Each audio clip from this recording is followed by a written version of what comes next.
Olá, você acompanha agora os principais destaques internacionais dos últimos dias. Israel enfrenta uma pressão internacional cada vez mais intensa a favor de um cessar-fogo na faixa de Gaza. Mas o país continua bombardeando o território em sua guerra contra o Hamas após os ataques do grupo islamista no dia 7 de outubro. Enquanto dá continuidade à ofensiva, Israel enfrenta uma pressão internacional cada vez mais intensa a favor de um cessar-fogo na faixa de Gaza. O Conselho de Segurança da ONU deve se pronunciar sobre um novo texto que pede o cessar urgente e duradouro das hostilidades no território palestino cercado, após diversos vetos dos Estados Unidos, que prometeram continuar fornecendo armas ao país aliado. Além disso, o ministro das Relações Exteriores do Reino Unido, David Cameron, vai se reunir com os homólogos da França e Itália para pressionar por um cessar-fogo sustentável no conflito. A guerra em Gaza teve início com um violento ataque do Hamas em 7 de outubro, quando o movimento islamista assassinou 1.139 pessoas em Israel, a maioria civis, e sequestrou quase 250, segundo as autoridades do país. O Ministério da Saúde do Hamas, que governa o território palestino, afirma que 19.400 pessoas, a maioria mulheres e menores de idade, morreram na ofensiva de Israel em resposta ao ataque. E ainda falando sobre o assunto, o porta-voz do Fundo das Nações Unidas para a Infância disse que está furioso com a situação na faixa de Gaza, palco de uma sangrenta guerra entre Israel e Hamas. James Elder, que passou 2 semanas no enclave palestino, se mostrou indignado com a indiferença das partes em conflito em relação ao sofrimento das crianças. Estou furioso porque aqueles que estão no poder dão de ombros para os pesadelos humanitários que sofrem milhões de crianças. Estou furioso porque crianças estão morrendo enquanto se recuperam de amputações em hospitais. Estou furioso porque nesse momento há crianças desaparecidas que sem dúvidas serão atingidas e amputadas nos próximos dias. Estou furioso por causa dos ataques idiotas sem sentido, com o uso de bombas idiotas. Israel bombardeia incessantemente a faixa de Gaza e também conduz operações por terra como resposta ao ataque sem precedentes do Hamas, que deixou 1.140 mortos e resultou em cerca de 240 reféns no dia 7 de outubro. Mais de 19.600 pessoas já morreram desde o início da ofensiva israelense contra o território palestino, a maioria crianças e mulheres, segundo o Ministério da Saúde subordinado ao movimento islamista que governa Gaza.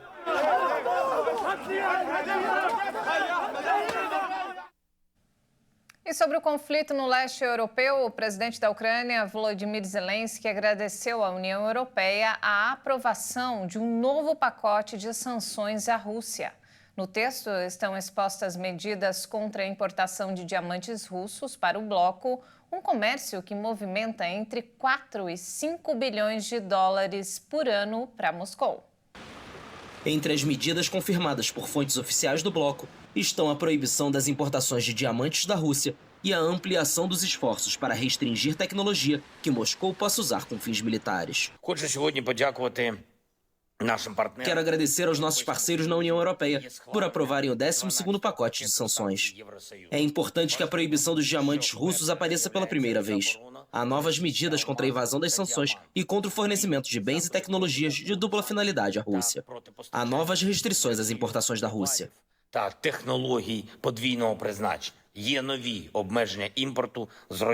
A Rússia é acusada de financiar uma parte do custo da guerra graças ao comércio de diamantes, cujo volume de negócios é de 4 ou 5 bilhões de dólares, entre 20 e 25 bilhões de reais ao ano. A proibição da importação de diamantes naturais ou sintéticos será aplicada a partir de janeiro, e no caso dos diamantes lapidados no exterior, a partir de setembro de 2024. Os dois principais aliados da Ucrânia na guerra contra a Rússia, Estados Unidos e Europa, já enviaram ao país cerca de 208 bilhões de euros, mais de 1 trilhão de reais, segundo dados divulgados por um instituto da Alemanha. A cifra representa a soma do PIB de 13 estados brasileiros. Enquanto o presidente russo, Vladimir Putin, demonstra disposição para continuar com a ofensiva militar, a Ucrânia teme que seus aliados diminuam os repasses. E o Reino Unido reafirmou o apoio do governo britânico à Guiana na disputa territorial com a Venezuela. O chefe da diplomacia do Reino Unido nas Américas, David Rutley, reafirmou o apoio do governo britânico à Guiana na disputa territorial com a Venezuela. David se reuniu a portas fechadas em Georgetown com o presidente da Guiana, Irfan Ali. O governo da Venezuela reagiu de forma dura. O chanceler venezuelano Ivan Gil qualificou em uma rede social o Reino Unido de ex-império invasor e escravista que ocupou ilegalmente o território da Guiana Essequiba. Também afirmou que o Reino Unido insiste em intervir em uma controvérsia territorial que eles mesmos criaram. Esta controvérsia será resolvida de maneira direta entre as partes, publicou no X. Na última quinta-feira, Ali se reuniu em São Vicente e Granadinas com seu colega da Venezuela, Nicolás Maduro. Ambos os governos se comprometeram a não ameaçar nem utilizar a força em nenhuma circunstância, segundo uma declaração conjunta. Esse encontro ocorreu devido ao aumento da tensão pela região de Essequibo, um território de 160 mil quilômetros quadrados, rico em petróleo e recursos naturais, que a Guiana administra e é reivindicado pela Venezuela.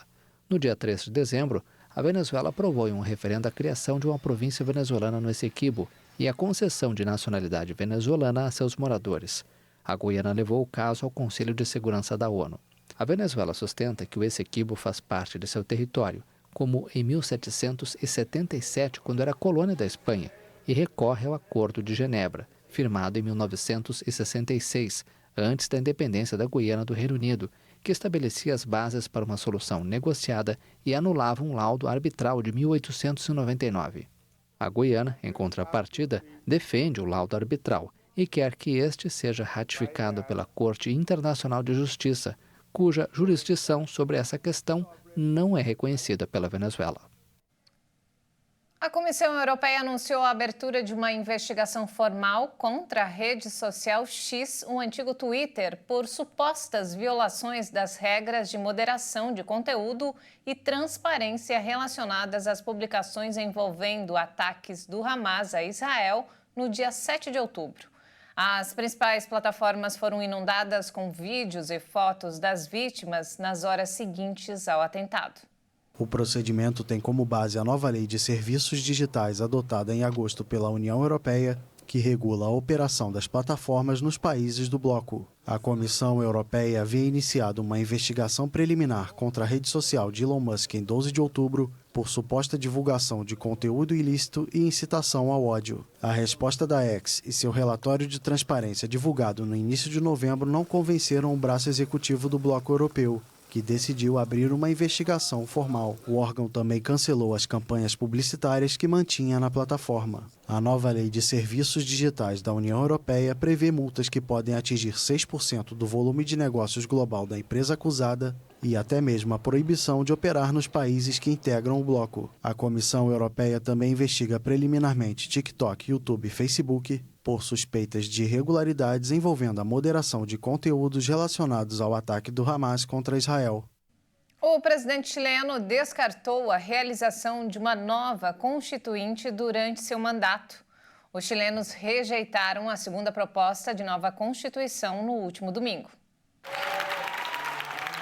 O presidente Gabriel Boric descartou liderar outro processo constituinte durante este mandato. Nosso país vai seguir com a Constituição vigente porque depois de duas propostas constitucionais plebiscitadas, nenhuma conseguiu representar nem unir a bela diversidade do Chile.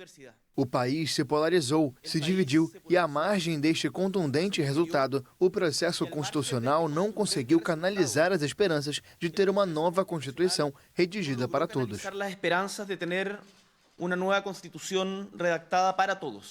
A opção contrária à nova Constituição recebeu 56% dos votos, enquanto a opção favorável recebeu 44%. A rejeição da proposta da extrema-direita oxigena o governo de Gabriel Boric, que se aproxima da metade do mandato de 4 anos, enquanto representa um revés na campanha eleitoral do líder ultraconservador José Antônio Kast. Existe um consenso de que o resultado encerra, por enquanto, as tentativas de mudar a Constituição da ditadura.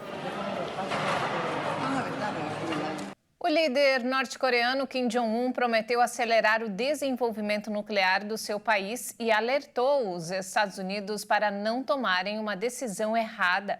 um dia após supervisionar o lançamento do míssil balístico do mais poderoso do país, que teria capacidade de atingir a América. A Coreia do Norte divulgou as imagens do lançamento de seu míssil balístico mais potente. E o líder Kim Jong-un prometeu acelerar o desenvolvimento nuclear do país e advertiu o governo dos Estados Unidos a não adotar uma decisão equivocada. A declaração foi feita depois que ele supervisionou o lançamento do míssil balístico intercontinental mais potente do país. A agência KCNA informou que uma manobra de lançamento do ICBM Hwasong-18 foi efetuada como uma ação militar importante para mostrar claramente aos inimigos a vontade de reação esmagadora e a força incomparável das forças estratégicas nucleares norte-coreanas. A imprensa estatal acrescentou que o Hwasong-18, o maior míssil do arsenal norte-coreano, voou pouco mais de 1.000 quilômetros e demonstrou a capacidade de combate.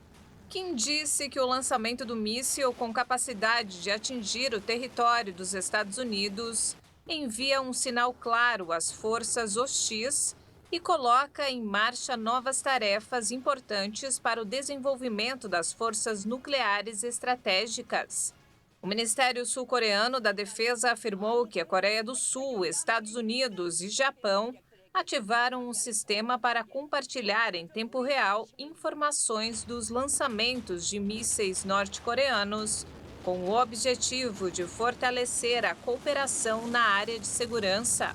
O novo teste ocorreu depois de uma reunião em Washington, onde os Estados Unidos e a Coreia do Sul discutiram a dissuasão nuclear em caso de um conflito com o Norte. Washington e Seul advertiram que um ataque nuclear de Pyongyang contra eles resultaria no fim do regime norte-coreano.